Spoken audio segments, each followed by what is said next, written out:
But yeah, I mean, funny quote aside, I do think it's nice that if he's telling the truth, that everybody seems to be on the same page on the side of Dplus. He's facing off against his former team, right, in the SOOPers now. And we'll just see that it's Odin who's kind of taken his mantle there, former Gen G coach who has a lot of experience. I'm looking forward to seeing how the meta develops because right now almost every team has a very different idea. We're seeing the Malphite priority all over the place, sometimes completely ignored, sometimes slam-locked first pick. It's not working out so far. 0-2 here in LCK Cup. We'll see if that is going to be baited here potentially. Silas is still untouched in the draft. Both the Orianna and the Azir banned by Dplus Kia here. And DN SOOPers with first pick, looking like they're looking for a Rise here with this Cassiopeia ban. If they ban the Rise and they're looking to put Pioshik on the Malphite, they can get it, but Silas is still available. Yeah, I think that's definitely going to be a big blocker. One thing you can do is ban Silas and say, okay, if you pick Rise, we'll go for Malphite. But that's another risk because then you don't have a real answer for the Malphite. So they're just going to go ahead and ban away the Nico, which has been a priority ban here at the LCK. Not a big surprise with all the great Nikos we do have, as Rumble is just going to be the first lock. Okay, this does make sense. It's a lot safer. And the Vi still very strong, even though it hasn't been dominating the meta and pick priority right now. So that could be a safe follow-up here to this Rumble pick, but does mean the Rise is just kind of hanging out there. Feels fairly free to pick up at this point. And there's a lot of discussion about this one. Obviously, you can look for a counter pick for this Rumble as well. The Cassante has been one of the safer ones. And it's one that Shiu does enjoy. Not going to opt into the Ornn this early on in the draft. Nor the Ambessa, which has been a big for Shiu.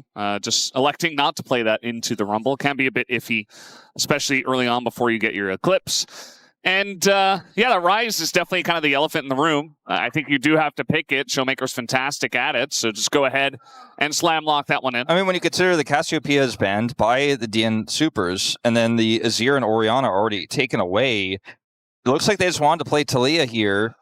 And they don't end up going for the Vi. They go for the Wukong instead. There's a lot of engage. There's a lot of pick potential in this draft, but Showmaker's individual performances, having one of the strongest mid laners on the patch and arguably the strongest available with the Azir and the Orianna gone, and that Actualizer build running rampant right now, just sounds so terrifying to me that I don't know if the Taliyah is going to sell this draft for DNS for me just yet. And we will see instead of a jungle pick here, the Yunara pushed up into this first phase so they can lock it in and make sure they have that power pick for the second phase of the draft. I think that ties in with the Cassante front line they've already picked up. Rise also fairly tanky as a mid laner.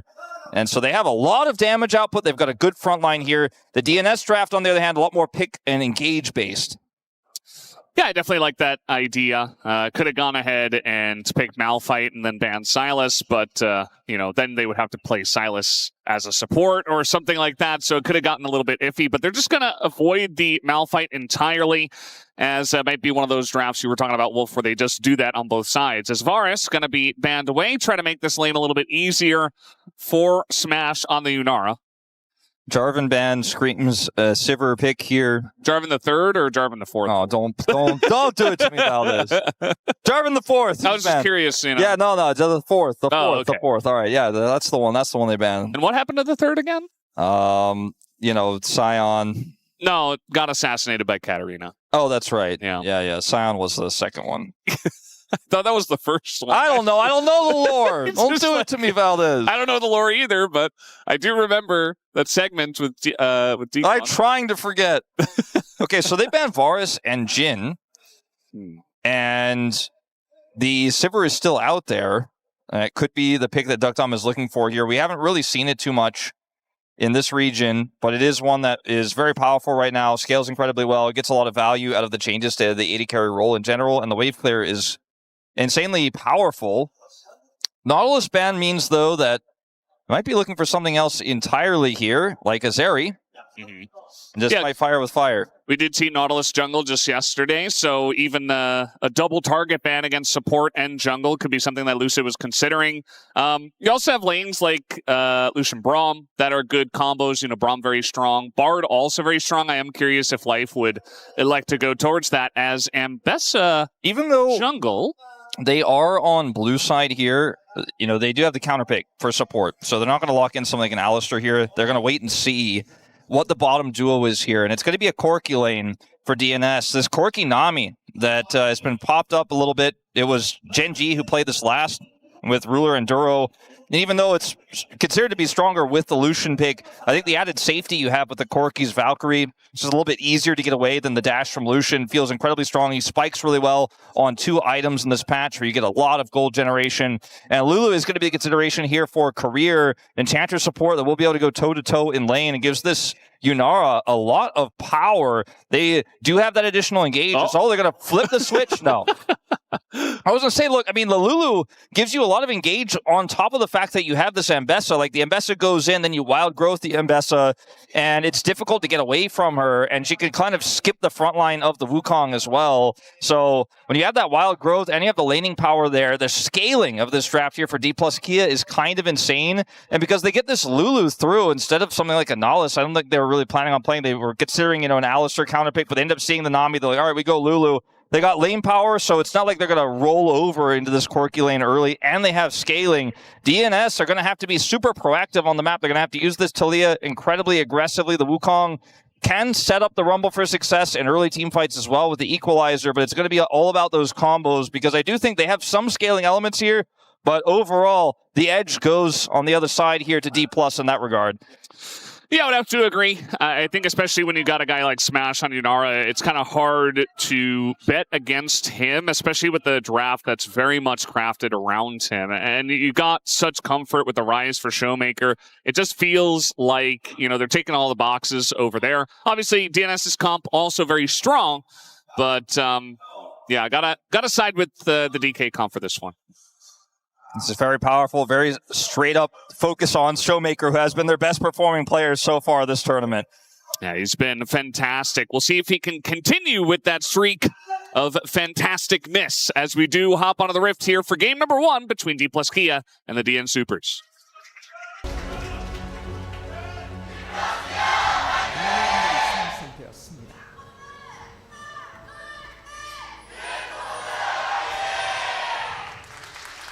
All right, we got the fan chants out, Wolf. No interrupting just yet. Not today. Yesterday, you guys were losing it. It was a 4-game day, too. It was so short. I know. And you guys just lost it because of all the pauses. I mean, the bathroom pause. Okay. I was really enjoying it at home, at least. It was, I know there are rules about this, and it has been, and maybe warnings have been issued behind the scenes, but just go to the bathroom first. So I'm begging you, players. Because the casters don't get to go. Yeah. And, sometimes if you don't go, and then the player goes, you're like, well, I might have to go later if it's a long game, but I don't get that option. That's not really the issue. But anyway, I went on a tirade already. There's another Pog State recording coming up. I can get into it more later. As this lane is going decently well here for Duckdom and Life.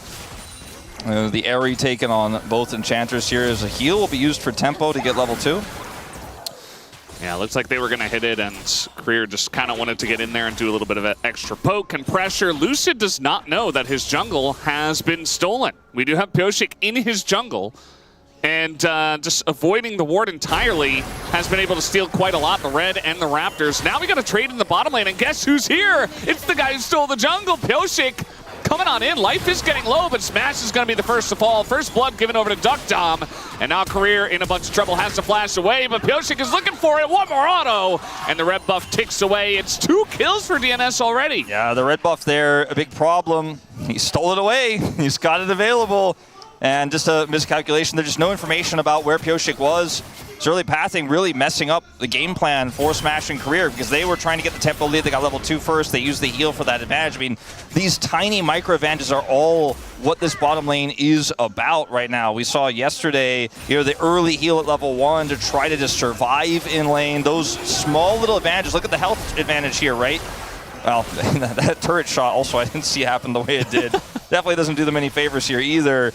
If he doesn't take that turret shot, maybe he actually flashes and looks for an all-in onto Life and is at least able to get something back. Career's flash here isn't going to stop Pioshik from follow flashing. He has the red buff.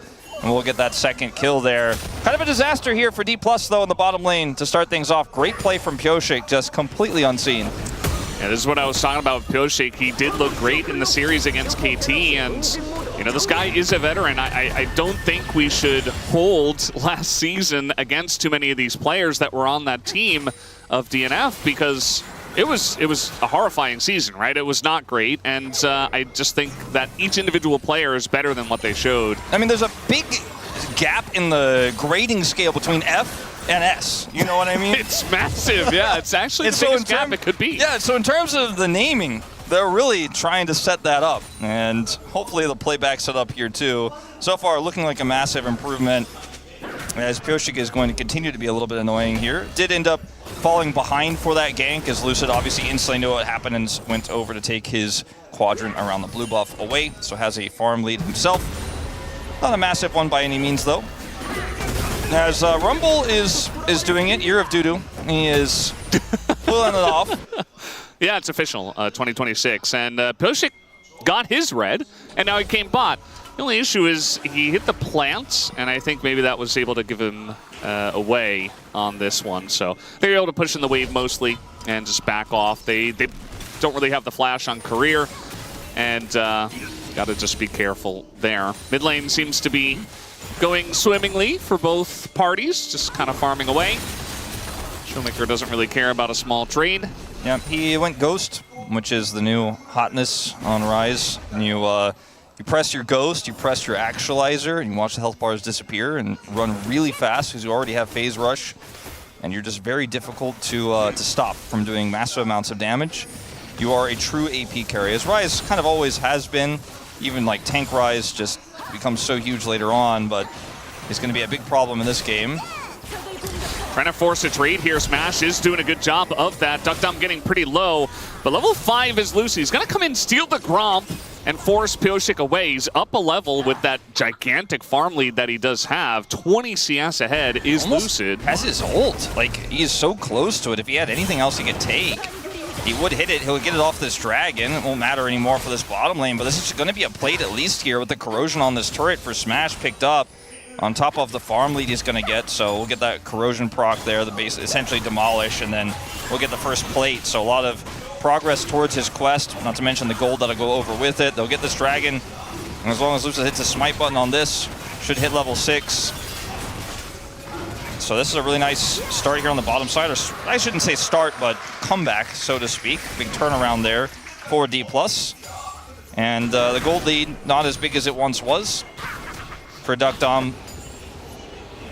Yeah, still just hanging in there. You know, it's going to be fine. They were able to take a nice little trade as well and push Duckdom away. They had some support from Lucid, and you know, Pioshik, after he went bot, he had to back immediately, and then he only had his top red side jungle to farm, and after that actually went down to the bottom side of the map as well, so kind of a lot of time wasted, which is why he did fall behind so far on farm, alongside of the Gromp steal, of course, that Lucid was able to find, so he's going to be behind the level.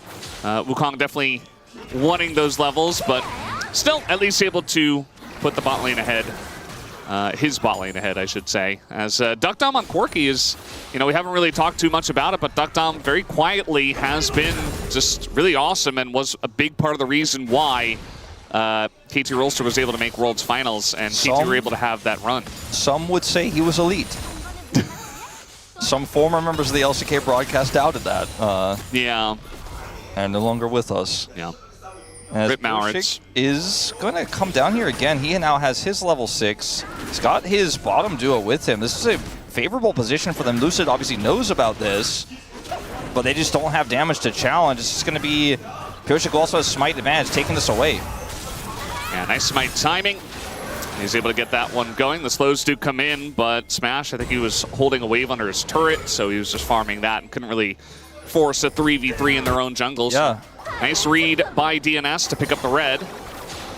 Almost would have liked Smash to just hard push that and career stay with him instead of trying to challenge, because there just wasn't really an option to challenge there. Don't forget, Closer also has Weaver's Wall. It didn't have Prio, but I don't think that fight was ever going to be winnable, especially without Smite for Lucid. As Doo-Doo is really running this lane up here, but doesn't have kill threat, did not opt to take the Ignite that we've seen a lot of other Rumbles take so far on this patch, even as far as the season opening event. Lucid going to get some revenge here, it looks like. And get that blue buff away as these junglers have been at each other's throats, but the farm lead still remains heavily in Lucid's favor here, which, you know, doesn't necessarily always matter, but could be important for an upcoming objective if he does end up getting his quest completed first. Yeah, allows you to sprint around the jungle with that blue pet that everybody is going. And both Lucid and Pyosik have picked up this time. Xiu trying to make it the year of Xiu. We'll see if he can do that as the knockup is going to miss. As we said, it is the year of Dudu. And Lucid, he took the dragon. He's looking to take this other epic monster objective, and that's going to help push his quest even further ahead of Pyosik. If he can do that, it looks like Pyosik was able to spot him, but will not be challenging this objective, as the bubble has to be flashed. I mean, Duckdom and Life are really putting on the pressure. Life has hit so many of these bubbles. Like, he was able to hit the Aqua Prison on Smash earlier during the all-in as well. Smash didn't flash it, but it meant that he could have flashed it. I don't think it would have necessarily had a kill, but because he didn't flash it, like, he just was able to escape there. They were able to get away without any real big issues, and now Career is flashless again. Feels like he just got it back. It's a really frustrating scenario here now, as we do have in the mid lane, both mid laners heading back in here. Blizzard didn't have to teleport, so that's pretty huge for him. And it's been, like you mentioned, like, both of them are doing fine. You know, it's kind of going as you'd expect. We haven't seen any big global ultimates out of these mid laners just yet. Duckdom and Life did get the advantage here. We'll grab an extra plate off screen, but you could hear that audio cue there. Just a little bit. And so that's pretty good for them. This game has been very quiet outside of that initial play from Pyosik. We've had a lot of games just kind of blow up in the bottom lane, and we've had games end at this point, basically, because of the lead that's happened. This is one of Showmaker's quieter games that he's had, even though he is the solo gold lead for his team right now. He's playing Rise. He's got, you know, his Catalyst online. He's going to be solo killing anybody anytime soon. Speaking of solo kills, now gonna ult on in. Will Xiu staying right outside the range of the turret as well. Looking for the knockup, forces the flash. Nicely done, as Pyosik also forced the flash. Did take the Krugs away from Lucid, but he's not gonna like that trade having to flash away. Now Lucid down his ult, so maybe can't do too much down here, but still going to make his presence felt in the face of Life and Duckdom and try to get Smash to his first item. I mean, Yunara can operate so far away in team fights, and so having that flash to extend your already quite large extension, or engage range, I should say, like that missing extension on top of the Warrior Trickster for Pyosik is going to hurt if he wants to take the AD carry out in an upcoming team fight. Does have flash and barrier available as well for a potential scuffle around this dragon, or later on Herald. So that hurts. It stings for Pyosik there. 2 flashes down. Really proactive plays here from Dplus. Down 1,000 gold in this one, but it doesn't feel like they're in any way down and out, because they've had so much control over these objectives, and they are looking to contest this one as we speak, potentially here. Yeah, we'll have to wait and see, as Career forced to kind of face check that one. Smash taking a bunch of damage himself, wants to trade it back, has to dodge the bubble, does it very nicely, and gets on in, but still liking the position of Duckdom and Life. We'll see if this breaks out into a full fight, as this dragon is getting low. They're going to engage on a Lucid, who just gets wild growth. And now Smash going to push Duckdom away. Lucid still just fine, winning that trade against Pyosik. Showmaker, though, getting very low on the left side of Pyosik. Gets the drink, immediately goes down, and Closer is there to follow as well. And now Showmaker is getting in, as one by one the dominoes fall. As the Slurkle actually kind of predicting that Valkyrie away, but it's just going to be the 3 kills. DK will take it. I'm not 100% sure, but I think Life was able to interrupt the Realm Morph there, which, as in his dying breath, was able to save Duckdom, and maybe Duckdom could have gone out. Flash doesn't have to flash. But watch the combat power of this Yunara at this stage in the game versus a Corki. Like, Smash can kind of just hold his own drop barrier, do tons of damage here. He has the Lulu to back him up. Hits that arc there as well. And so Duckdom just can't really do anything in this fight. Showmaker's untouched on the other side. The focal point here for this Wukong that's flashless is the dragon. He gets his price there. There's that bubble onto Showmaker, which prevents him from realm warping forward. So that saves Duckdom's life and his flash. But at the end of the day, a big win here. The swing of gold is definitely felt as it goes back into Dplus's favor. Now, DNS did get the dragon, and that was their initial set. That was the initial objective they were looking for, but I don't know if they're going to be happy with the result with this. A massive swing of gold, especially onto that Yunara.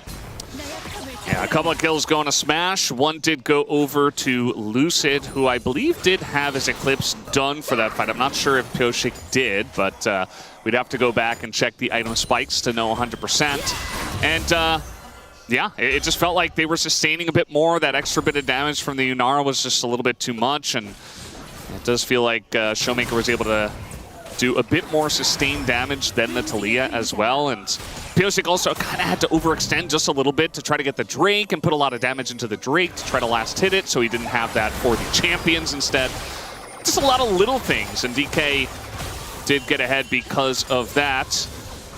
And I really do like how much presence Lucid is showing here on the bottom side of the map. It feels like he is always here, knowing where his bread is buttered in this meta. I mean, this Lulu pick makes it so that they can play this way, and he has certainly been, you know, outside of the one time Pioshik caught him off guard and took his camps away and then caught the bottom duo there, he's kind of been camping this lane and making the most important lane get to where it needs to be for this composition to work here for Dplus. Taliyah gonna Weaver's Wall up here. I don't know if he can do anything to this Cassante. Just gonna get that slowdown and still holding on to that as he finally does, but she was just too low as he's able to avoid the knockback there. The seismic shove, but it was still a kill. I like what she was doing, trying to put on pressure by proxying and denying Dudu access to the wave, but against a Taliyah it can be very risky. Yeah, I don't think they're going to be able to necessarily make this cross map work. 5 seconds till that realm warp is up. Couldn't do it during the Taliyah wall, but now it does have it at the ready, but it's too late. They're going to get a plate, and I think they have to back away. Closer is ready to intercept. Dudu's getting a plate here topside. She was not up for 5 more seconds here, so just really nothing in return for Dplus on the play. And that risky play from Shiu goes punished. And finally we see the Weaver's Wall in full effect here for Closer. Just finished his Seraphs. And it's a game that has kind of been a little bit of tug of war, but it has also been very even. You know, like we're seeing back and forths here, and both of these comps scale well, but I have not yet seen DNS set up the true combo, right? Like we haven't seen proof of concept and what their coordination is going to look like in team fights.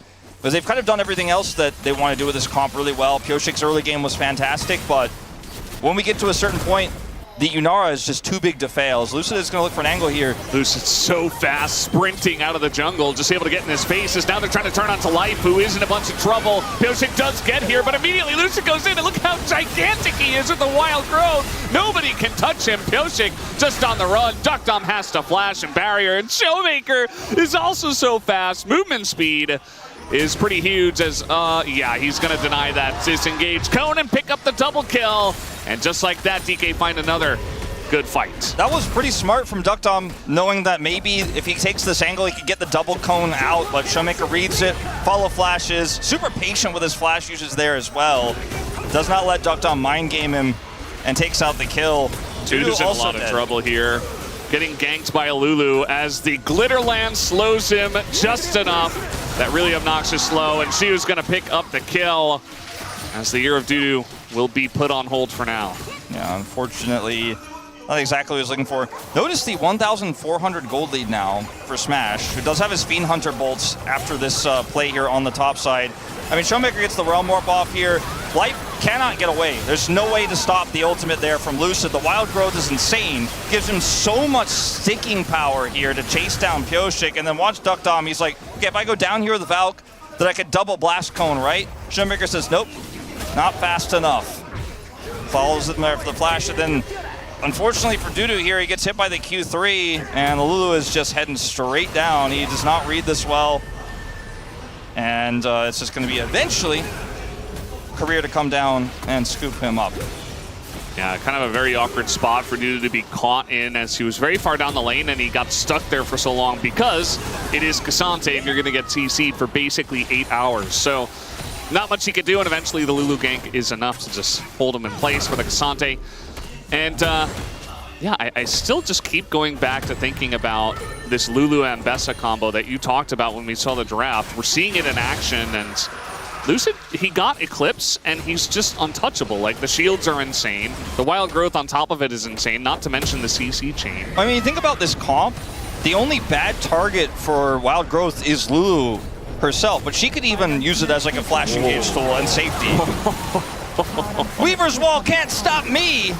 Career has a career in professional driving if he ever drops out of League of Legends. Yeah, I mean, he was just like, all right, nice wall. How long was that cooldown? And so that is going to be this turret under siege here. And with the turret taken in bottom lane, Shu is also just going to rotate up here. And I think they should be able to secure this, and maybe even more. Yeah, I'd be very careful if I were DNS. You can see that they are not going to overextend, but yeah, it's just kind of trying to stop the bleeding, but not really doing a good job of it, as Showmaker's getting free time up in the top lane to take out this turret. He has his Realm Warp, so they're like, oh, we need to defend mid. He could Realm Warp over, but then they send everyone over to mid. They don't defend mid, and then Showmaker just gets this turret anyways. You could take turrets out so quickly on this patch, in this meta. And mid laners, you know, like Rise, don't even necessarily have to take teleport because of home guards getting them back so quickly. Not to mention the empowered recall that he didn't have there, it looks like, but will have a lot of the time. Can get resets and quickly rebuild that one back up. He's 4 stacks away from his Rod of Ages. We have this Rylai's build here for closer. It's not the burstiest Taliyah. It's a little bit more utility in this one. It's going to mean that Duckdom, who's so far behind, needs to do heavy lifting, and Dudu Ghost is OP when it's Rise who's sprinting at you, and Career with another gank. I don't think Showmaker really needed him, but that's going to be an assist picked up for Career.